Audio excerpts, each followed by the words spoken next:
Thank you very much for a wonderful introduction. Yes, we met 2013, and at that time, I was nominated to go to the House of Lords, and I got acquainted with the International Institute of Cultural Diplomacy, and it was really an honor, and it's an honor to come back face-to-face in such an honorable organization. Thank you very much. So basically, my presentation is about something a little bit away from politics. I'm going to take you to the educational sector. I'm going to take you to the social, ecological spectrum of cultural diplomacy, basically. So my presentation is about the power of cultural diplomacy in sustaining diversity. And the reflections will be on the team building capacity for COP27 that the Egyptian government hosted in Sharm el-Sheikh in November 2022 through some of the parameters that we incorporated by student-centered learning at my university, the British University in Egypt. Let me tell you a little bit about my university. We are 11 faculties. I was questioned in the break about the British University. We have 11 faculties. We have 947 academic staff. We have more than 10,000 students. 400 of the students are international students coming from different backgrounds. So we have to bridge different cultures and different backgrounds as well. We have 3 accredited institutions. We have London South Bank University, which is accredited the Faculty of Business Administration, Economics and Political Science, my faculty. And we have also Manchester Metropolitan University and Queen Margaret University. It's a British education on Egyptian soil. There are many keywords in my presentation. Let's start first by highlighting the word culture in general, which I'm supposed everybody knows that culture is like the big shared values and meanings that encompasses and dictates how societies and therefore individuals would work into an organization, how we can embrace differences, how we can understand each other, and how we can bridge cultural diversities. If we see the word diversity here, diversity was identified actually into 4 different layers on an academic perspective, which included personality, internal dimensions, external dimensions, and lastly, organizational dimensions. But mostly important, when I speak about diversity and when I speak about how we embrace cultural diversity in my educational institution, it's about the deep level surface diversity and not only the surface diversity. Because if you see me today, I'm standing as an Egyptian, very honored. I also was an immigrant at a certain part of my life in Canada. So I was exposed to different multicultural, diverse people in a certain period of time, in a very critical stages and challenges as well. So learning about the backgrounds of people and getting fine enough to embrace different cultural diversity is the key to cultural diplomacy. We speak about diversity from different perspectives, and I'm going to speak today from the educational strategy component, because when you speak about the educational strategy component, you have to understand and prepare non-traditional managers at any institution, okay, to progressively be responsible in their positions to assist any prejudice that might happen when it comes to thinking about and interacting with people from a different sex or ethnicity or background.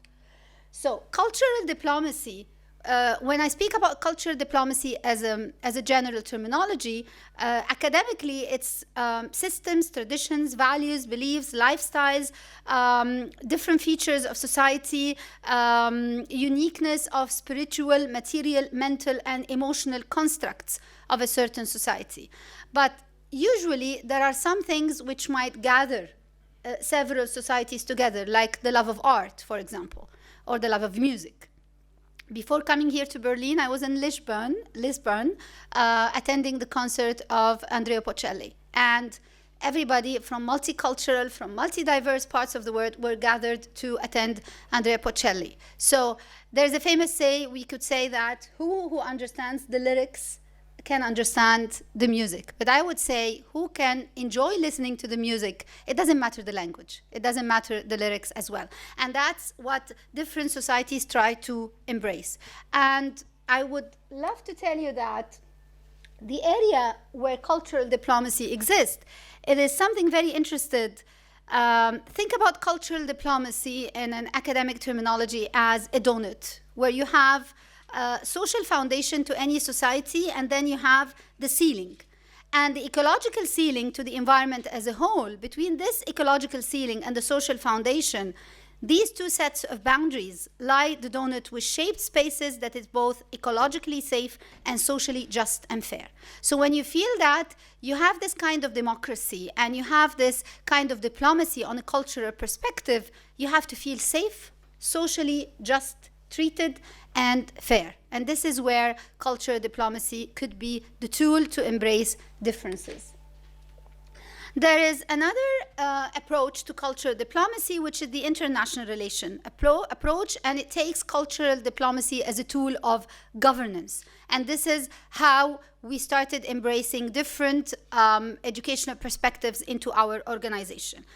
You promote soft power, you promote cultural diversity through empathy and mutual understanding. And this helps to bridge the different gaps.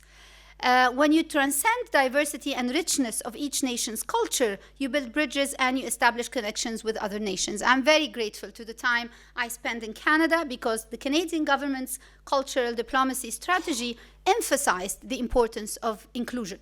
And if you want to sustain cultural diplomacy, you have to look to the SDG related to inclusion, Sustainable Development Goal of including all different parts of your society and showcase your inclusive country. When we talk about cultural diplomacy, the first thing that comes to our mind is soft power. But there is an update in the literature and in the academic literature provided by NAI in 2002 related to what we call smart powers. So this is the ability to combine hard and soft resources in an efficient way. And I teach sometimes topics in organizational behavior related to power and politics. And I don't try to involve a lot of politics in what I teach, but I involve what we call organizational politics in cultures. And from this perspective, I get my students to understand what is it about democracy and how you could have a fair voting into your organization. The administration of soft power concept is aligned with cultural diplomacy as a certain kind of exchange of cultural heritage between societies. And there is a very good strategic element called agility, the power of moving softly and changing in management strategies according to the time and according to the crisis and the challenges. And in the late 20th century, there was a military concept called OODA concept. And this was actually connected with an author called Boyd in 2011. And the OODA loop was composed of observing, orienting, deciding, and acting. And if you compare this to the art for cultural diplomacy, you have to observe the society, you have to orient yourself in different perspectives and perception of different natures and attitudes. And as a leader, you have to decide which ones to embrace, which one to put in the loop, which ones you can put on and motivate later, and then you have to act. There are different examples of cultural diplomacy, but the tool for cultural diplomacy in different developing society would be cultural agility. And I wrote a paper about cultural agility. Last year, I presented it at Oxford University. And we discovered that if cultural agility is defined as the knowledge, attitudes, and skills needed to effectively lead in a diversified community, with cultural agility comes mindfulness. You cannot have cultural diplomacy as a leader without the power of mindfulness, without the power of empathy, understanding, listening with empathy, not only actively listening, but listening with empathy as we teach in different social sciences to different opinions embraced in the same hall. Okay, when I deal with students from diverse background, I use the concept of student-centered learning. I'm going to give you examples right away about how to let every and single one on the floor expresses his or her identity related to cultural embracement. I would give you quick examples about different initiatives to embrace cultural diplomacy. Let's start by the MENA region and come to the educational things that happened in Egypt lately. The Dubai Expo 2020 is an example of a culture diplomacy in the Asian continent. It attracted more than 20 million people from 192 participating countries. And as a result, as at this stage, there was no place to discuss democracy or autocracy, but there was a place to embrace differences. Different nations, in 150 years history of these international expositions, the Expo 2020 drew one of the most diverse audience in terms of culture and ethnicity. Of course, it has been run in 2021 because of the COVID. And like I was commenting on His Excellency, the Ambassador of Malawi, I would go that with crisis management, democracy is embraced, yes, but sometimes you need guidance and you need rules and regulations. And by this, I don't mean the aggressive autocracy that is merely in the literature, but I would understand more of involvement, but in a guided way. Let me tell you a little bit about educational exchange programs that we run in the Egyptian universities. And my university, the British University in Egypt, is having several agreements within the Erasmus Plus exchange programs. And these Erasmus Plus exchange programs in my faculty are with the University of Economics in Katowice in Poland. I'm coordinating the agreement. The strategy of the British University in Egypt is about internationalization and the embracement and the exchange of different views and cultures around the world. So you could use educational programs as a tool for cross-cultural bridges and exchange that provide a space for mutual funding as well, if you have problem in budgeting. Support for scholarships and partnerships.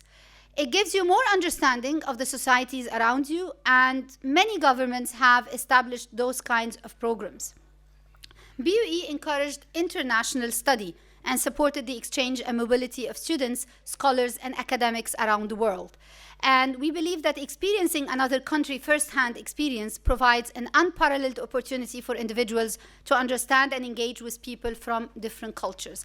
I will tell you that from 2016 until now, including the couple of years of COVID, of course, we did not send or received people during the COVID time, but we had more than 11 staff members going to the University of Economics in Katowice, which is an international week run every year in April and May, and this was a great opportunity for cultural integration, as we call, and cultural integration is one of the arms of cultural agility, by the way, moving around.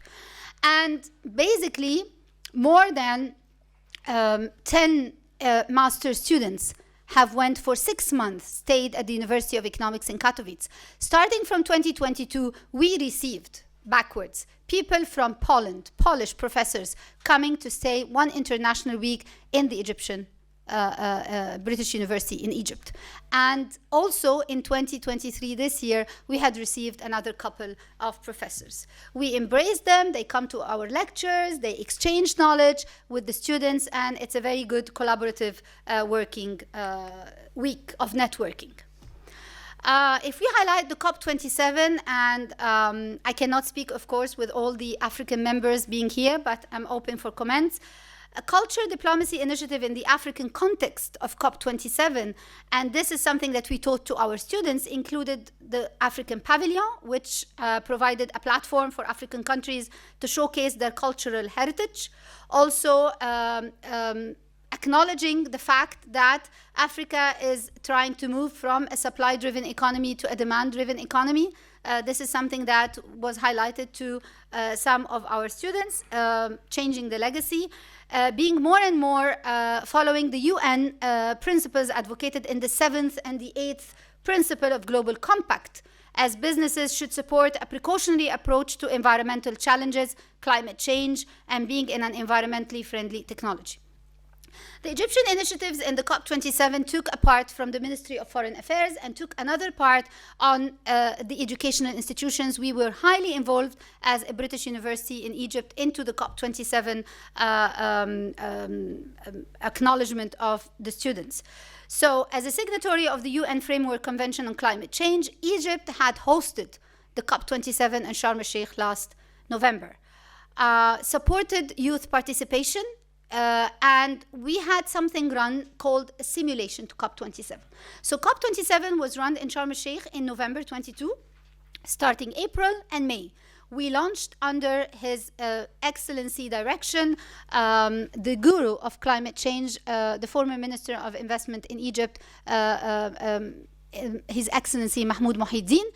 And he came to our premises from the UN, and he advocated what we call a simulation to the COP27. So we had to train around maybe 70 to 100 students worldwide. We did it face-to-face, we did it online, in order for them to finally participate in the Sharm el-Sheikh Convention, okay?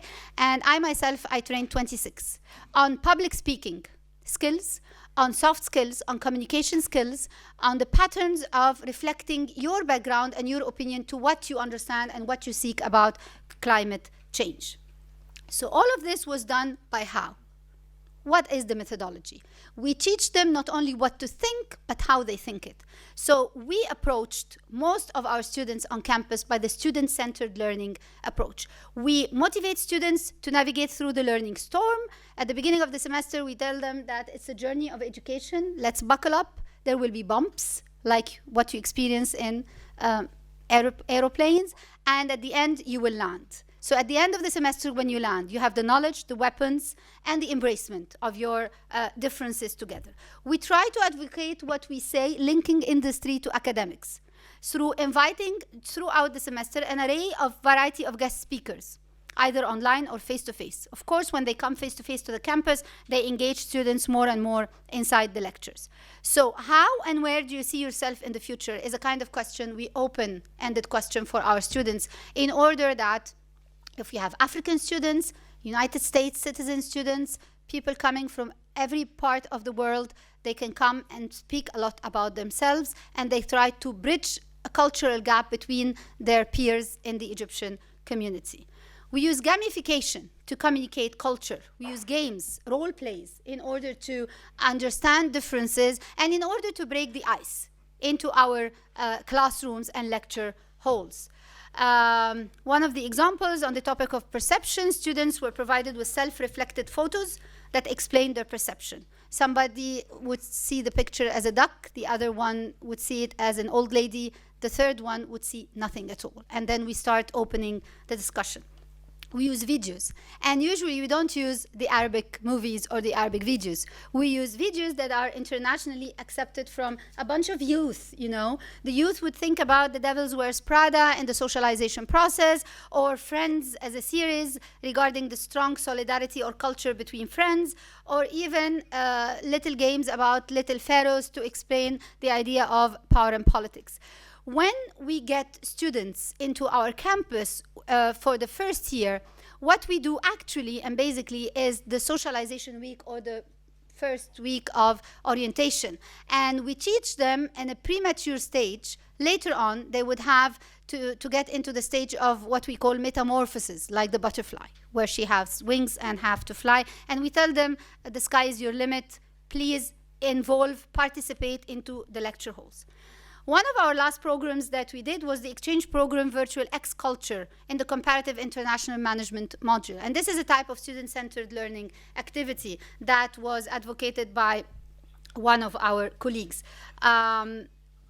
More than 5,157 students from 125 universities in over 42 countries, over 6 continents, were involved into this X Culture program, where they had hands-on real business cases from real business strategies, and they would communicate for 2 months online, and then at the end they would present a business plan and a result of marketing international management for those companies. So BUE was the only Egyptian university representing Egypt in this X Culture thing. Sometimes we throw games in the gamification process, like we say the Debone book of the 6 changing hats. We want them to understand a topic about decision making, whether in power and politics topic or in their lives in general. So we teach them to use different hats in different scenarios. And that's basically in the teaching them to be the future managers. We have a lot of employability skills that we want to teach our students. And one of our precautionary measures is to get the students ready for the employability market outside, whether regionally or internationally.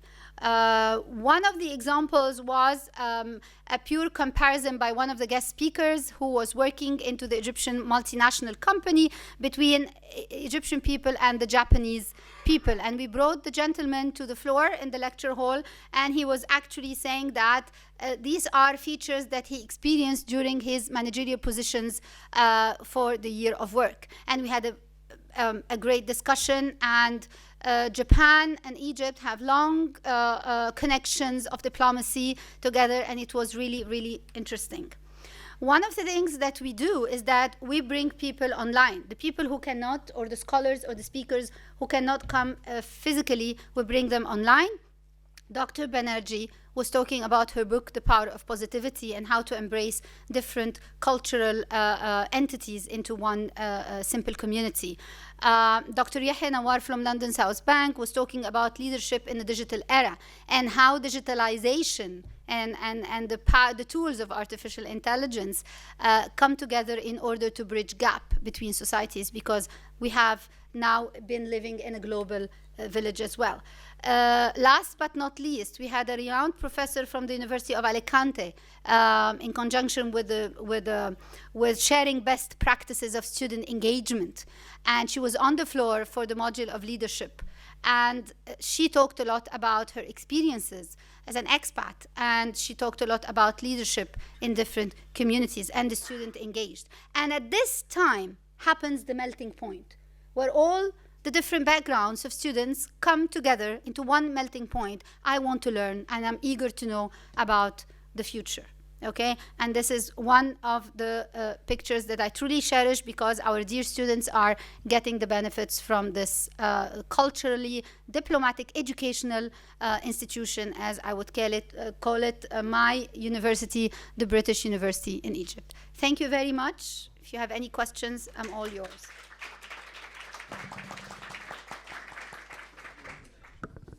Thank you very much. The floor is yours. Questions, comments, reflections? I know lots of students are here, as I learned. I see in the back. Stefano, can you help with the microphone? Hello. Thank you for giving me another opportunity.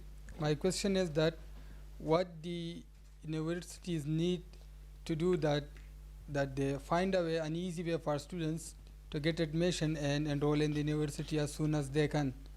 Because the students from Afghanistan, when they are coming abroad for studies, it takes too long. So what will be the best way for them to provide them opportunity as soon as they can? Because the young generation are eagerly waiting for every opportunity to learn more, and that's it. That was my question. Of course, yeah. Usually, when you start admission to the British University as any institution, you go into a certain kind of screening, and then you get the approval. That's the actual precautionary measure in every institution, in every society. So it's a screening process according to your credential, academic, and backgrounds and everything, and then you start right away to be admitted, okay, to the university. So this is basically throughout the programs of Erasmus+, and there are plenty around the world.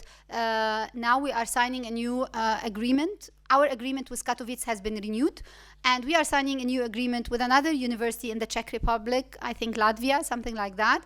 And basically, those Erasmus program gives this and more opportunity to exchange. So if you get even on an Erasmus program in the European Union, from everywhere in the world, and there is an opportunity to come to Egypt, you go to the usual screening and you get admitted right away into the international week of program. That's the basic way. Additional questions or comments? I met Munira today, and she is from the Ministry of Culture in Saudi Arabia, KSA, and I had a wonderful chat about how to keep cultural heritage. In the Middle East, we have a lot of cultural heritage that we need to keep, and I think the opportunity to keep the cultural heritage is to embrace our students to understand what they really have, and other students who come from abroad, in order to evaluate and value the culture of the Middle East. I think so. Let's express our sincere gratitude once again. Thank you. Thank you very much.